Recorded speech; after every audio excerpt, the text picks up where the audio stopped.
Let's talk about an idea from the Quran that is so powerful but so often misunderstood, the idea of balance. Now, I know what you're thinking. Bland, boring, middle-of-the-road compromise. But what if I told you it's actually something way more dynamic, more powerful? Well, today, we're going to dig in and find out exactly what that is. Seriously, let's be real. When you hear the word moderation, what comes to mind? For a lot of us, it's, well, mediocrity, right? It sounds like a weak compromise, a safe but kind of uninspired middle ground. Is that really the goal? The Quran gives a powerful answer to that, and it's a hard no. It offers something so much better. And you can see the difference right here. On the left, that's our usual take on balance. Compromise, weakness, just kind of sitting on the fence. But look at the right. That's the Quranic concept. Here, balance is a position of strength. It's about justice. It's about finding the optimal path. It's not about being lukewarm. It's about being incredibly effective. Okay, so to really get this, we've got to do a little demolition work first. We have to deconstruct that old, familiar idea of balance that we all kind of carry around in our heads. You know the drill. Our conventional view boils balance down to a few simple rules, right? Stay in the middle, avoid the extremes, be temperate. But this way of thinking completely misses the point, and it leads us to confuse real, powerful balance with just being passive or, frankly, mediocre. So, where does this much richer, more powerful understanding come from? Well, for that, we have to go right to the source code of the Quran itself, the original Arabic. The language holds all the keys, and this is where the concept just completely opens up. First up, let's look at the Arabic root that gives us the word wasat. Sure, it means middle or center, but here's the kicker. It also means the best part. Think about that for a second. The middle isn't just some random halfway point. It's the peak position, the spot of the highest quality and strength. It's a total game changer. And it doesn't stop there. Next, we've got the root for the word gist. This word translates directly to justice, equity, fairness, the proper measure. This reveals something absolutely central. In the Quranic worldview, you cannot separate justice from balance. To be balanced is to be just. They are one and the same.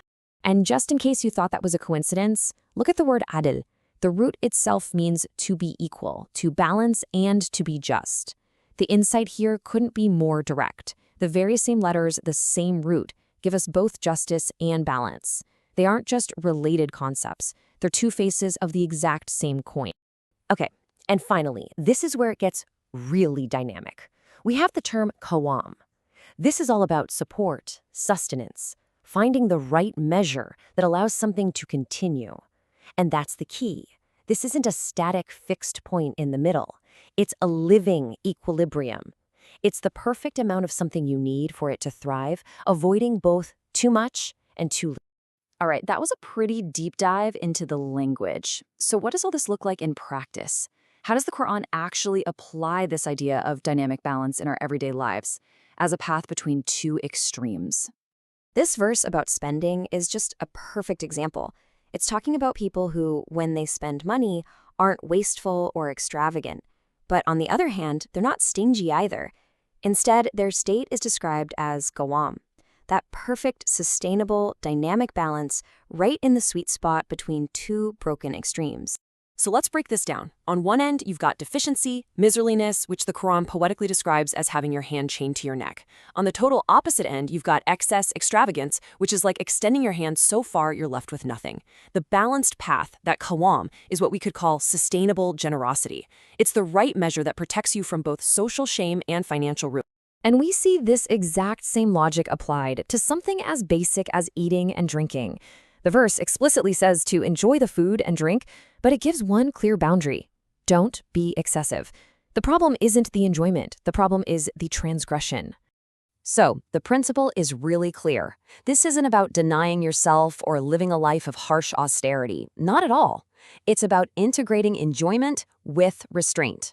The guidance is basically, go ahead, make use of all the good things in life, but just don't cross that line into being wasteful or hurting yourself. But here's where this whole concept just explodes in scale. Because this idea of balance isn't just about human ethics. The Quran takes it from a personal guideline and scales it up to become a fundamental law that is literally woven into the fabric of the universe. Just listen to this verse. It says that God raised the heavens and imposed the mizan, The balance, the scale, the measure. This is huge. It's suggesting that balance is a core part of creation's design, a cosmic law that we are specifically told not to violate. Let that sink in for a moment. Balance isn't just being presented as a nice suggestion for how to live a good life. It's being framed as a universal cosmic law. So living in a state of balance means you're living in harmony with the fundamental way reality itself is structured. Okay, so if balance is this optimal cosmic principle, let's bring it right back down to Earth. How do we actually do this? How do we live it? What's the real challenge here? And what's the path forward? And that brings us to a really relatable question, doesn't it? If balance is this amazing position of strength and justice and sustainability, then why is it so darn hard to achieve and maintain in our own lives? Well, it turns out there's a powerful psychology at play that pulls us towards the poles. Extremes are simple, you know? Black and white thinking is just easier than dealing with nuance. Extremes also give us a false sense of moral certainty, a clear identity. And then there's the pendulum effect. We react to one extreme by swinging way over to the other. And all of this gets cranked up to 11 by social pressure that tells us we have to pick a side. And all of this brings us to one final powerful takeaway. The Qur'an's straight path isn't some tightrope of mediocrity. It's the balanced path, this dynamic, wise, and just way of navigating all the complexities of life. It's a path of incredible strength that helps us avoid getting pulled apart by the extremes. So I'll just leave you with this question to think about.